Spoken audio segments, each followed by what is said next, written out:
Today we're going to take a look at a feature on a device that really should have been excluded. And when you see why, I'll show you why. It was a bell and whistle that Toshiba put on to try and attract buyers to their product because they had an extra feature. Even though it was a totally useless feature and one that nobody in their right mind would use. Well, generally you would use it.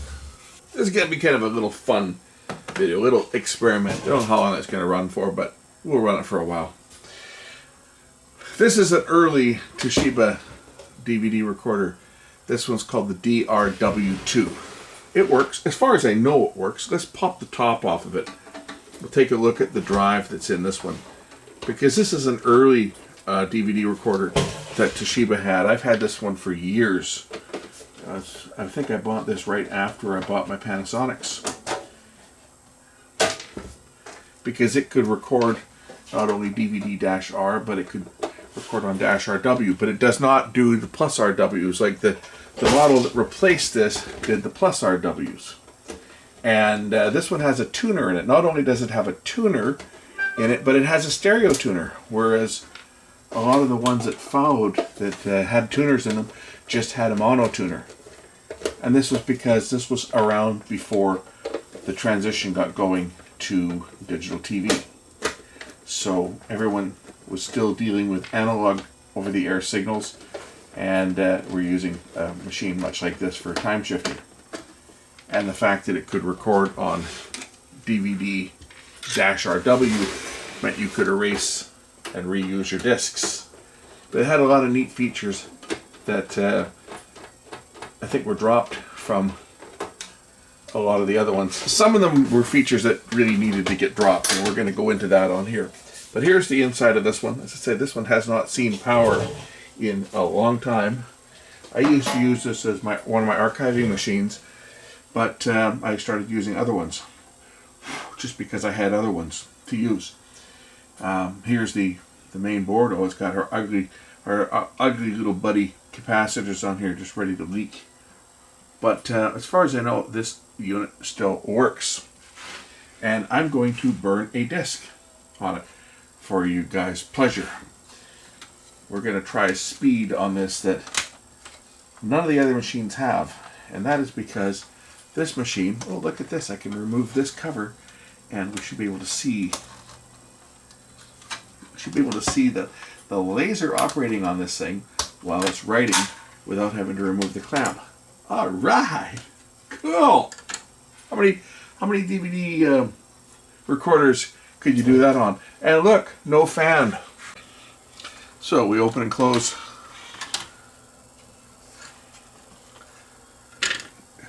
Is the laser even going to come on?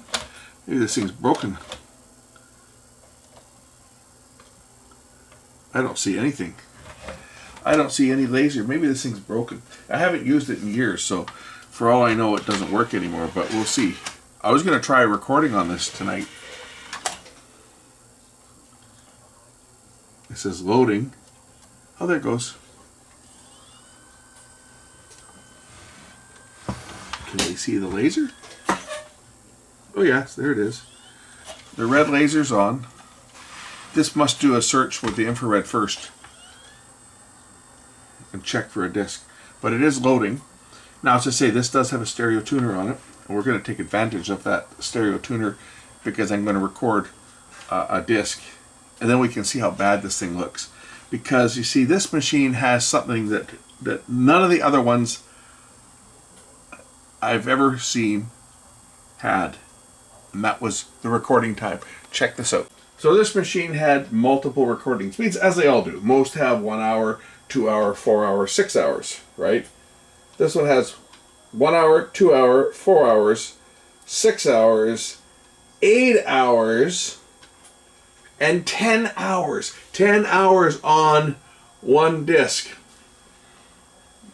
I have no idea how bad that picture quality is, but I guarantee you it is going to absolutely be atrocious. So I figured for this video, 10 hours and 9 minutes, I'm going to put this on my channel 4 because it's a MTS channel with music. And I'm going to hit record, and I'm going to let it record for 10 hours. and then we'll take a look at the quality. So in other words, it'll be tomorrow before I see this, because it's like 10 o'clock or 9:45 at night. So I'm going to leave this thing run all night and just let this thing record all night. I'll burn a disc. This is a DVD, just a regular DVD-R. I've got too many of them. I just scored hundreds and hundreds. I got 550 discs from on one buy, like dirt cheap. And I had a couple hundred given to me before that. So I mean, I've got more DVD-R discs than I know what to do with. So we're going to sacrifice one. And for the sake of science, I'm going to record 10 hours. I'm just going to put this on channel 4, which is my... I could put it on channel 12, I guess, which is my... It's also a stereo channel. Maybe I'll put it on channel 12. And I'll just record a bunch of my... my jazz concerts that I've got in stereo, and we'll record this onto a DVD at the 10-hour speed and see how bad it is. I'll start it up at the beginning of a track, and we'll go from there. Record it in stereo, and then we'll see how bad this looks once it's done. Oh, I just discovered something on this. The left channel does not appear to be doing any audio from the tuner. In fact, the rear input doesn't even give me any audio or video, but the front input does. But that's like, I got just the left channel plugged. This isn't even a stereo signal I'm picking up. Got just the left channel plugged in, nothing.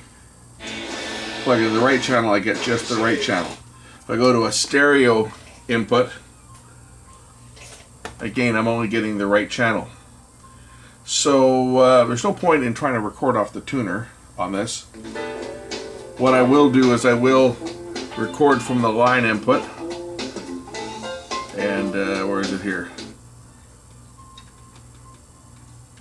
Line 2, which is coming off my other DVD player. So this will be good for a reference. I'll record this for 10 hours straight. And then we can look at the difference in the quality from a DVD in the 1-hour speed to a DVD in the 10-hour speed, just for the hell of things. So I'll hit record and see what happens. I heard this thing fire, the disc shut down after it was spinning for a while, and it made a screeching sound when it stopped. So at this point, I don't even know if it's going to record, but for the hell of it, record. There we go. It's in the... I think it's in the 10-hour speed.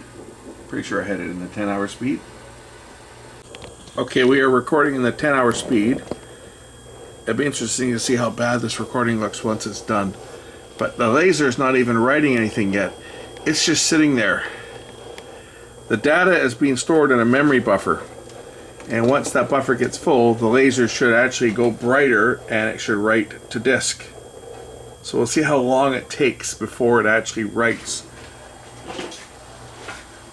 to disk. It's been going for 40 seconds now. And we'll just see how many seconds it holds in this mode, in the 10-hour speed. So this is a really, really low bit rate.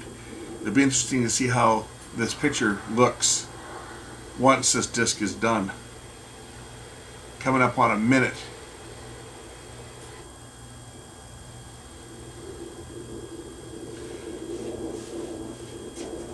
Let's watch and see how long this thing goes before it gets bright. Because normally you see when a laser is writing, and normally see it pulsating, right? On a normal DVD player, you'll see it pulse as it's writing. This looks to be about the same brightness as the one on the wall that's playing this back, because there's no cover on it. I can see the laser spot on it, and it looks to be about the same brightness as this one.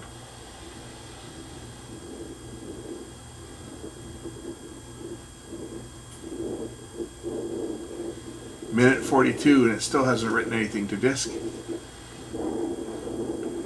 It gives you an idea how low the bit rate is. But it'd be interesting to see how bad it is. This is water that I've got. I got some waves crashing in there on the beach. So something like that is going to be, I think, very difficult for the encoder to try to handle that. So this should actually look pretty good. And there's some time-lapse stuff on this disc as well. And I could actually plug the Blu-ray player that's got the test disc on it. I could plug that in. It has a lot of time-lapse stuff. I bet you that would look just horrid. Okay, it looks like it did it there. Now it's doing something. There we go. Just wrote something. 2 minutes and 30 seconds in it took before it actually wrote anything to disk.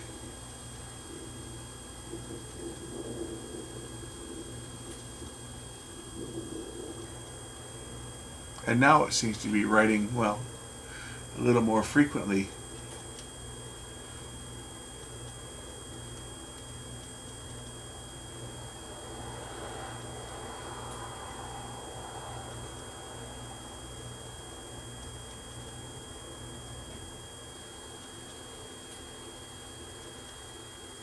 This disc that I'm sacrificing on here, incidentally, is one of the ones that's got some scratches on it. Came out of a stack of discs that I was given, and some of them were scratched, so I pulled the ones that had scratches out and just threw them in the shop here just for horsing around with like this.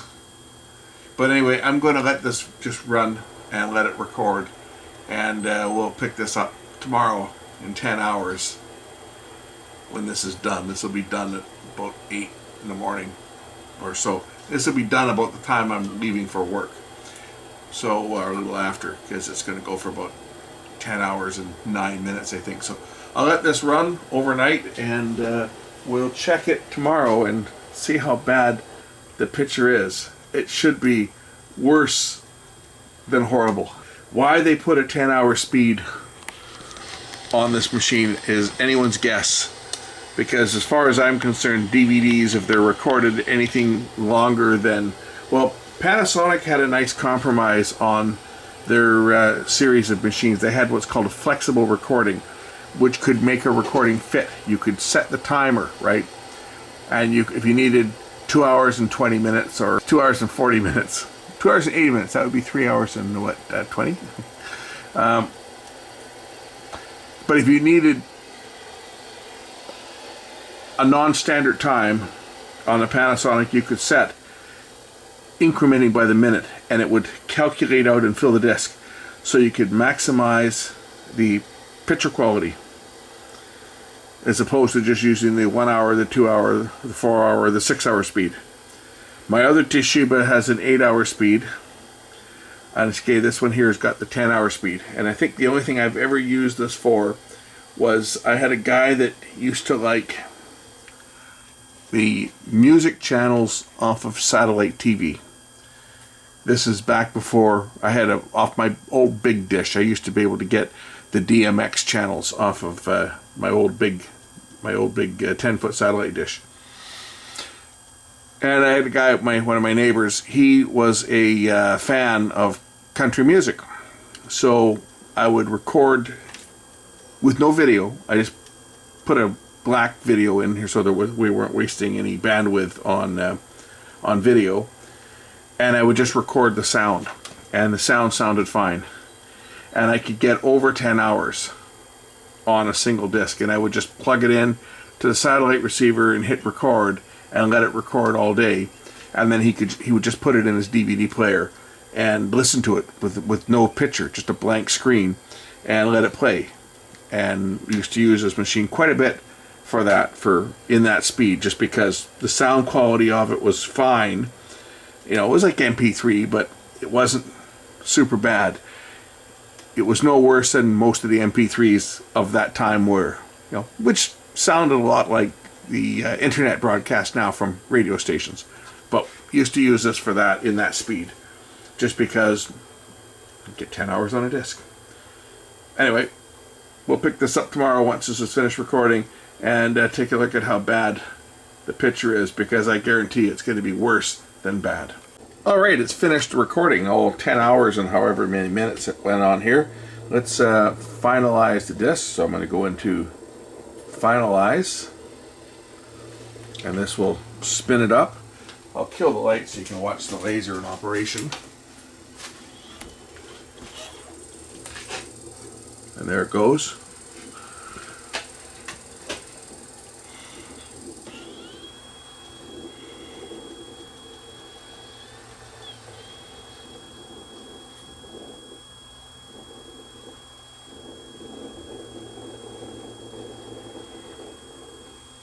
21% complete.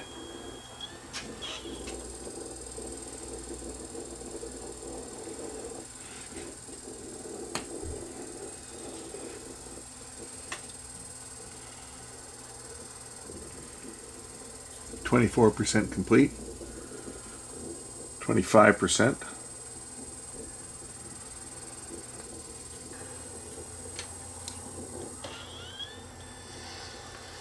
36% now.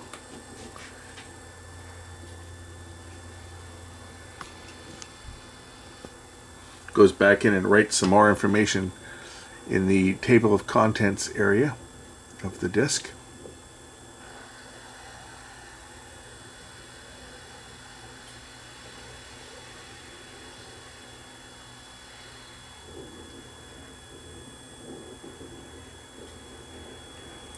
It's 42% complete now.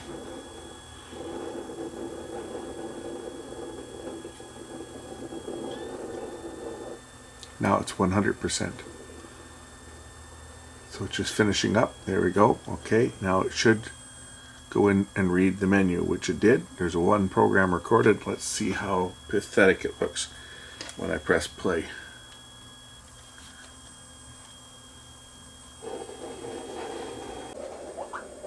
Oh, look at the water. Like, the water looks like it's only doing about 3 frames per second. Oh, that's bad. I knew that this was going to be a very hard thing to record because moving water takes up a lot of bandwidth, but I didn't realize it was going to be that bad. Let's skip ahead to the next chapter. Whoop, that's fast forward. Let's try the next chapter. There we go. That's pretty soft.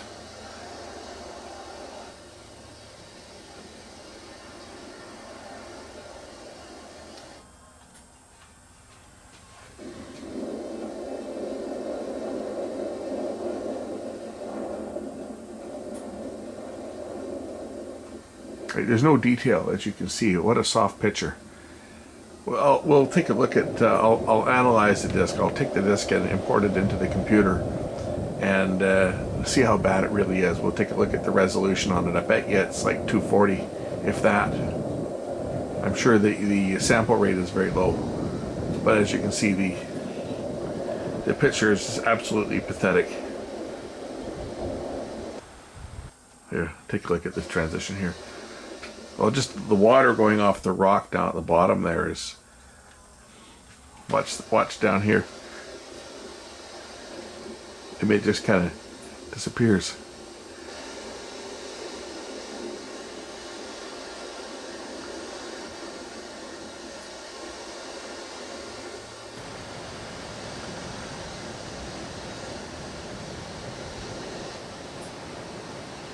Oh, that's bad. And it makes you wonder, why would any company, even a company like Toshiba, even bother to include a speed like that, because it's completely useless. Maybe if you're recording a security camera where you didn't want to identify the perp, you might use this speed, but I mean, that is beyond brutal. Like, as far as trying to watch something on there, again, I've used it for music, where I'm not recording any video at all. I've just got a blank screen on and use it just to record music, and it worked fine for that. Actually, what I did record on it was I had my satellite dish. It had the song title and everything that would come up on the screen, so I just let that part record so that you had a recording that showed what was playing, what would come up on the screen. That's about all that I ever used this speed for. Sound quality was okay, but picture was horrible. But when you're just looking at some static text, it was okay. So I guess for that application, it's okay. Certainly not real hi-fi sound. It was good sounding, but it was, I think, probably equivalent to like a 128 KB MP3. It sounded okay, but not spectacular. But as you can see, pretty bad. One thing I did want to point out about this unit is, look at the motor. It's a BSL motor. Go look at some of the other DVD recorders out there and see if they've got a BSL motor. Some of them just use a cheap drive. This one here appears to be a pretty good drive that would run for tons and tons and tons of hours without breaking down. So that part of this is excellent, the drive. Now, since this unit does have a problem, the audio video input on the back is not working, and the sound from the tuner is only the left channel. Maybe we'll have to do a video on fixing this at some point. So look forward to that one in a future video. Another nice thing about this particular unit is that you don't need the remote control to operate it. You do to finalize. Well, actually, you don't even need it to finalize, because there's an option called auto finalize. So when you record a disc, it will automatically finalize before you eject it, which is a neat feature, right? So if you lost the remote control, well, you need the remote to put it in auto finalize mode. But if you didn't have the remote handy and you had auto finalize set, you could record a full disc, and then when you hit the eject button, it would automatically finalize the disc, so it was playable on another player. And I don't think I've seen any other DVD recorders with that option. A few other things before I close off the video here. We're going to look at another one, compare this to another one. And I'm going to do a repair on this one. I'm going to get that sound working, but that won't be done in this one. This one was basically to show how bad the 10-hour speed can look. And I think this is the only machine that had it. But check this out. The laser itself is not driven by conventional motor like all the others use. This thing here,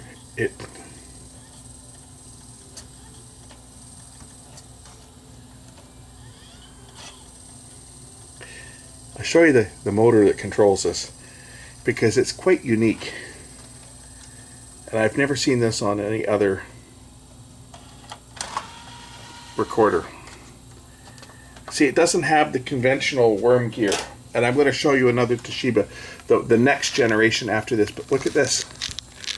That is the motor that controls the laser. It also, incidentally, opens and closes the tray. But you see, it's got an optical sensor on it.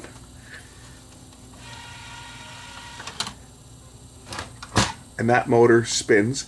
Once the tray is closed, it then controls the laser movement. And it's nice and smooth. Right, you can move that back and forth. It's nice and smooth. Neat, huh? I've never seen that on any other recorders like this. Just this one. And we'll look at the one that follows. And I say it's got the BSL motor, which is nice. I'm going to show you another one that I've got here, that I just happened to take the top off just so that we can look at it. So this is the unit that replaced this one. This one was the, what was this, the DRW2. This one here is the DR430. I've got two of these. And what I've been using for doing most of my archiving, believe it or not, is one of these. It does not have a tuner in it. It's a tunerless, because this was made after the transition. And let's just take a look at the drive on this. I don't think it's the same drive. This one will do DVD plus R and RW as well as dash R. And it only has 8-hour speed. It does not have that 10-hour speed. These, though, are solid recorders. And I've never popped the top off this yet, so I don't know what to expect. It might even be the same drive as the other one. Is it? We'll find out. It might be. Or it might be very similar. Let's find out. Is it the same drive? I think it's the same drive, you know that? I think it's different optical pickup, I'm sure. Or is it the same? I think this might be the same pickup too. Look at that. Except for this other one does not support DVD dash or DVD plus RW, only dash. But let me just take a look at this. We'll open it up and see.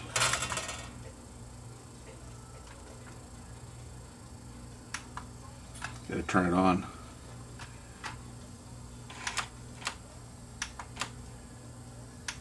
Open sesame. Is it the same or is it different? This is different. Look at the difference here. Okay, so this is the newer one. And the newer one still uses the same type of drive gears, like that opens the tray as well, but it's just using a conventional DC motor. It doesn't have that little feedback loop. The other one might have a DC motor too, but it definitely has that little feedback loop on top for more accuracy. And maybe that's because it has that 10-hour speed and it needs to be able to move the pickup extra slow. Who knows? But the pickups look to be similar, but the mechanisms themselves are totally different. And as I say, this machine is bulletproof. The one I've got in the house, this is a spare that was given to me. Guy got it and didn't have a remote for it and wanted to buy a remote and found out how much the remote costs. And I told him I had one and he wanted to buy my remote. And I said, well, why would I sell my remote? I've only got a couple of remotes. I should have a remote for one of these. This is actually the remote for the other one. And I do have a remote for one of these somewhere. And the other one I normally use is the one that's got the VCR button, because I've got a combo DVD VCR recorder and VCR, which is what I normally have been using a lot of. But I have one of these, and these machines are absolutely bulletproof. Like I've probably done 1,000 discs on one of these machines. It's been a real workhorse. Between this identical machine and the combo, the DR7 with the VCR, I usually use that for VHS archiving, and if I've got 8mm tapes and stuff, I'll use this one. Because this one here has like digital 8 tapes and so forth and DV. This one has a DV input, whereas the DR7 does not. Anyway, I figured I would just show you guys this one. Nothing wrong with this one. This one works fine. As far as I know, worked fine the last time I used it. It's got HDMI out, so it'll take your sources, any source you give it, from either S-video or composite, and you can have either component out, S-video out, coaxial out for your sound, and of course HDMI out, and it will convert everything up to 1080p. So it looks kind of nice. I quite often use this machine in conjunction with my Cloner Alliance capture. Someone wanting a DV tape or something dumped up to, because I can up convert to 1080p on this, and the up conversion looks really good on this. So I can up convert this to 1080p and then capture the HDMI on my capture device, and then it doesn't have to do the upscaling. The upscaling is all done here. Looks great. Anyway, these were a really good machine. I bought one. This one was given to me, but I bought one for, I think I paid $100 for it or so when it was still available back in like 2010. That's how old these ones are. This other one I've had even longer, and I used it for a number of years until I got this, and then I kind of retired it and used this one because this one had so many more features: the DV input and HDMI out. Anyway, if we look at the two machines, the optical pickup is indeed different. Check this one out, and then we'll look at the other one. This one here has got an extra little circuit board on here. So this one's totally different. It's got that chip on there, right? And the other one, well, it doesn't. But again, this one here is DVD-R and RW only. And this other one over here will do the plus and the -R and RW. So that's why I use this one, because you can use either type of discs. Another difference between the two of them, this one has a separate power supply board. So you've got your main input-output interface board. That light is causing some iris problems on the camera. You've got your main input-output board, the digital board, the drive, and the power supply. Whereas this other one here, the power supply is part of the main board, and it's just got this little separate digital board. But I think I'm going to end this one. This was just kind of a comparison. We'll take a look at some of the footage directly off that disc, because I guarantee you it's going to be bad in that 10-hour speed, which was kind of why I did this video, to show you how bad and why they would even bother.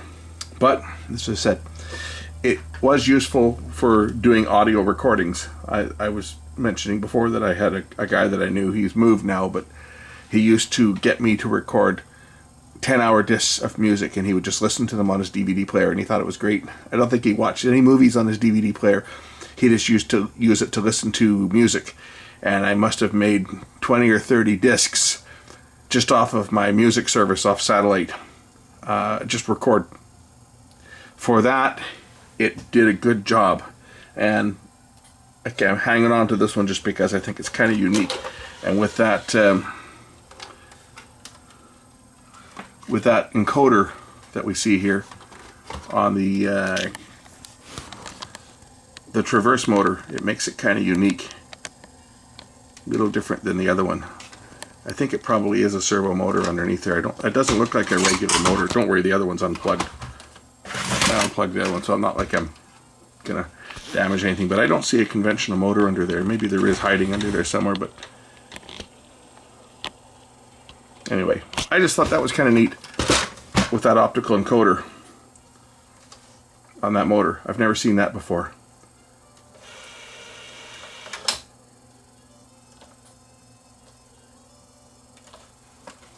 I didn't even see the laser come on.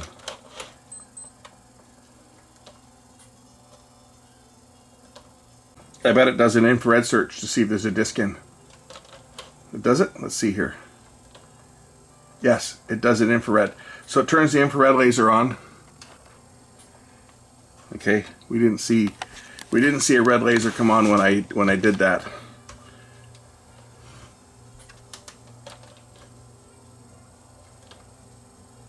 See? That's kind of unique because most DVD players and recorders turn the red laser on.